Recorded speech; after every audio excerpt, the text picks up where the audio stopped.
আপনারা অনেকেই জানেন বিহারে কিন্তু ভোটার কার্ডের বিশেষ সংশোধন কর্মসূচি শুরু হয়েছে, অর্থাৎ এসআইআর। এবং ইতিমধ্যেই আজকে একটি আপডেট নির্বাচন কমিশনের তরফ থেকে দেওয়া হয়েছে। 51 লক্ষ ভোটারের নাম কিন্তু বাতিল করা হয়েছে বিভিন্ন কারণে।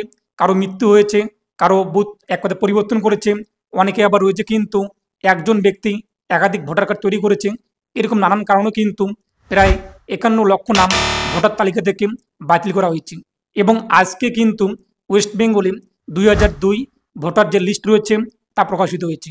এবং আমরা এটাও জানি 2002 সালে কিন্তু শেষ আমাদের রাজ্যে ভোটার কার্ডের এসআইআর অর্থাৎ বিশেষ সংশোধন কর্মসূচি হয়েছে। এবং ইতিমধ্যেই সবথেকে বড় একটি আপডেট, আগস্ট মাস থেকে কিন্তু আমাদের রাজ্যেও ভোটার কার্ডের এই যে বিশেষ সংশোধন কর্মসূচি এসআইআর চালু হচ্ছে। যদি আপনারা উপযুক্ত ডকুমেন্টস দেখাতে না পারেন তাহলে আপনাদের নাম কিন্তু ভোটার তালিকা থেকে বাতিল হবে। আর ভোটার তালিকা থেকে যদি বাতিল হয়ে যায় তাহলে কিন্তু প্রশ্ন দাঁড়াচ্ছে আপনি এই দেশের নাগরিক নন। এমনটা কিন্তু হতেও পারে যে যেহেতু আপনাদের ভোটার লিস্টে নাম নেই, উপযুক্ত ডকুমেন্টস নেই, তাহলে আপনি কিন্তু এদেশের নাগরিক নন। এখন প্রশ্ন, আমরা কোন কোন ডকুমেন্টসগুলো রেডি করে রাখবো? এই যে 2002 সালের ভোটার লিস্ট প্রকাশিত হয়েছে, যদি আপনারা এখনো পর্যন্ত ডাউনলোড না করে দেখেন তো ভিডিও ডিসক্রিপশনে আমি লিঙ্কটা দিয়ে দিয়েছি, সেখান থেকে আপনারা কিন্তু ডাউনলোড করতে পারবেন। দেখে নিন যে আপনাদের নাম রয়েছে কিনা। আর আমাদের রাজ্যে যেহেতু 2002 সালে শেষ ভোটার বিশেষ সংশোধন কর্মসূচি হয়েছে এবং সেই ভিত্তিতে কিন্তু এই লিস্ট প্রকাশিত হয়েছে, ভিডিও ডিসক্রিপশন থেকে আপনারা ডাউনলোড করতে পারবেন জেলা ভিত্তিক, এরপর বিধানসভা, এরপর আপনাদের ভোট গ্রহণ কেন্দ্র ইত্যাদি অনুযায়ী। তো দেখে নিন সেখানে আপনার নাম রয়েছে কিনা। যদি নাম না থাকে তাহলে করণীয় কী রয়েছে, নাম থাকলে করণীয় কী রয়েছে, সমস্ত কিছু জানবো আজকের ভিডিওতে। আশা করি আজকের ভিডিওটি আপনাদের অনেক কাজে আসবে এবং অনেক কিছু আপনারা জানতে পারবেন। তাই অবশ্যই আজকের ভিডিওটি আপনারা সম্পূর্ণ দেখবেন। আর আপনি যদি এখনও পর্যন্ত ভিডিওতে লাইক না করে দেখেন অবশ্যই লাইক করে দেবেন, পাশাপাশি চ্যানেল সাবস্ক্রাইব করে পাশের বেল আইকন ক্লিক করে রাখবেন পরবর্তী ভিডিও সবার আগে পাওয়ার জন্য। প্রথমেই আমি আপনাদেরকে জানিয়ে দিচ্ছি 2002 সালের এই যে ভোটার লিস্ট প্রকাশিত হয়েছে, এখানে কিন্তু এখনও পর্যন্ত সমস্ত জেলা বিধানসভা অ্যাড হয়নি। আমি যেই মুহূর্তে ভিডিওটি তৈরি করছি হয়তো পরবর্তীতে কিন্তু তা অ্যাড হয়ে যাবে, কেননা বর্তমানে যেহেতু আপডেট করা হচ্ছে। তাই আপনারা কিছুক্ষণ পর চেষ্টা করুন, দেখে নিন আপনাদের ডিস্ট্রিক্ট বিধানসভা রয়েছে কিনা।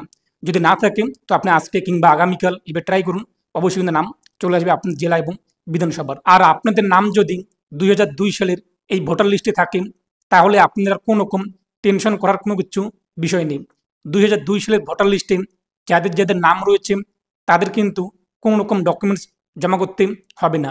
যেহেতু ইতিমধ্যে বিহারে ভোটার সংশোধন কর্মসূচি চলছে, সেক্ষেত্রে কিন্তু বলা হয়েছিল সেখানে লাস্ট এসআইআর হয়েছে 2003 সালে। 2003 সালের ভোটার লিস্টে যাদের নাম রয়েছে তাদের ডকুমেন্ট জমা করতে হবে না। সেই ভিত্তিতেই কিন্তু আমাদের ওয়েস্ট বেঙ্গলে 2002 সালে লাস্ট এসআইআর হয়েছে।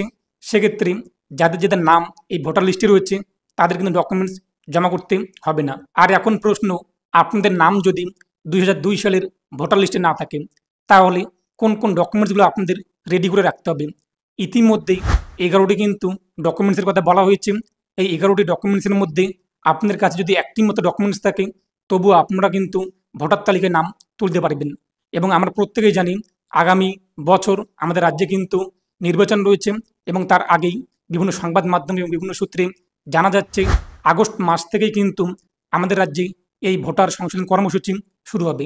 আপনাদের প্রত্যেকের বাড়ি বাড়ি অর্থাৎ প্রত্যেক ভোটারের বাড়ি বাড়ি কিন্তু বিএলও যে রয়েছে, বুথ লেভেল অফিসার, ওনারা আসবে, একটি ফর্ম আপনাদেরকে দেবে এবং সেটি ফিল আপ করে তাদেরকে জমা করতে হবে ডকুমেন্ট সহকারে। আর আপনাদের নাম যদি 2002 সালের ভোটার লিস্টে থাকে তাহলে দেখে নিন কোন ডিস্ট্রিক্ট, কোন বিধানসভা, কোন পুলিং স্টেশন, এর পাশাপাশি আপনার সিরিয়াল নাম্বার কত রয়েছে ইত্যাদি বিষয়গুলো, এবং সেগুলো আপনি নোট করে লিখে রাখবেন এবং পেজটিকে অবশ্যই প্রিন্ট করে আপনাদের বাড়িতে রেখে দেবেন।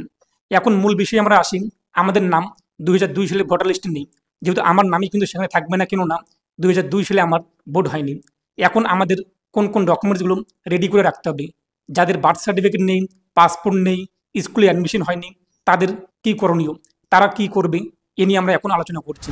যদি আপনাদের জন্ম 1 জুলাই 1987 সালের মধ্যে হয়ে থাকে কিংবা তার আগে, তাহলে কিন্তু আপনার জন্মের প্রমাণপত্র কিংবা বসবাসের প্রমাণপত্র দরকার পড়বে। এক্ষেত্রে না যে জন্ম সার্টিফিকেট লাগবে। 11টি ডকুমেন্টস রয়েছে, যে কোনো একটি ডকুমেন্টস দেখাতে পারলেই কিন্তু হয়ে যাবে। তা নিয়ে আমরা পরবর্তীতে আলোচনা করছি। এরপর বলা হয়েছে যাদের জন্ম 1 জুলাই 1987 থেকে শুরু করে 2 ডিসেম্বর 2004 সালের মধ্যে।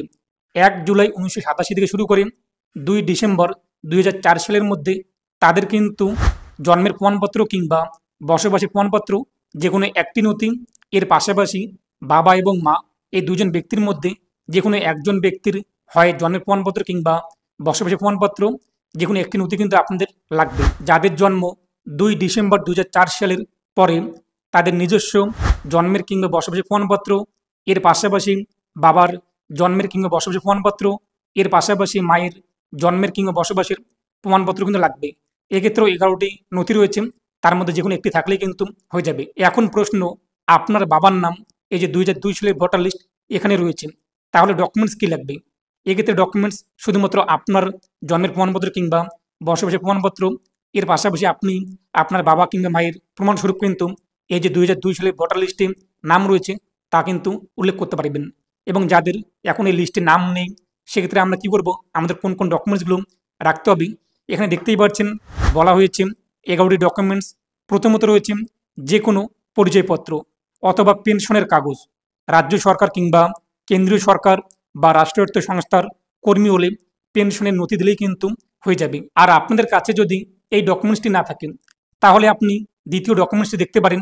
1987 সালের আগে ভারত সরকার কিংবা স্থানীয় প্রশাসন কিংবা ব্যাংক অথবা পোস্ট অফিস কিংবা এলআইসি কিংবা রাষ্ট্রায়ত্ত সংস্থার যদি কোনো পরিচয়পত্র কিংবা সার্টিফিকেট থাকে তা কিন্তু আপনি দিতে পারবেন। এছাড়াও আপনার কাছে যদি পাসপোর্ট থাকে সেটি আপনারা জমা করতে পারবেন, অথবা আপনার কাছে যদি জন্ম সার্টিফিকেট থাকে তবু আপনারা সেটি কিন্তু জমা করতে পারবেন। এর পাশাপাশি আপনি যদি পড়াশোনা করে থাকেন, মাধ্যমিক কিংবা সেই সমতুল্য পরীক্ষার স্বীকৃতি বোর্ডের অ্যাডমিট কার্ড কিংবা আপনার ডকুমেন্টস রয়েছে তা কিন্তু জমা করতে পারবেন জন্মের প্রমাণপত্র স্বরূপ। এর পাশাপাশি আপনাদের যদি সংশ্লিষ্ট রাজ্যের, অর্থাৎ আমরা যেহেতু ওয়েস্ট বেঙ্গলে বসবাস করি, রাজ্যের স্থায়ী ঠিকানার নথি থাকে তাহলেও কিন্তু হয়ে যাবে। এবং আপনাদের কাছে যদি বন দপ্তরের সার্টিফিকেট থাকে, শংসাপত্র, সেটিও জমা করতে পারবেন। এছাড়াও আপনাদের কাছে যদি এসসি এসটি ওবিসি এই যে সার্টিফিকেট যদি থাকে তবু আপনারা কিন্তু জমা করতে পারবেন। এর পাশাপাশি এনআরসির সার্টিফিকেট থাকলেও কিন্তু আপনি জমা করতে পারবেন। যদিও আমাদের ওয়েস্ট বেঙ্গলে এনআরসি চালু হয়নি এবং election commission of India all India basis কিন্তু এই লিস্ট প্রকাশিত করেছে, সেক্ষেত্রে এনআরসি সার্টিফিকেটও কিন্তু এখানে অ্যাড করা হয়েছে। যদি আপনাদের কাছে থাকে তা কিন্তু জমা করতে পারবেন। এছাড়াও বলা হয়েছে রাজ্য কিংবা স্থানীয় প্রশাসনের কাছ থেকে পরিবারের নথিভুক্ত যে সার্টিফিকেট থাকে তাহলে আপনারা কিন্তু জমা করতে পারবেন।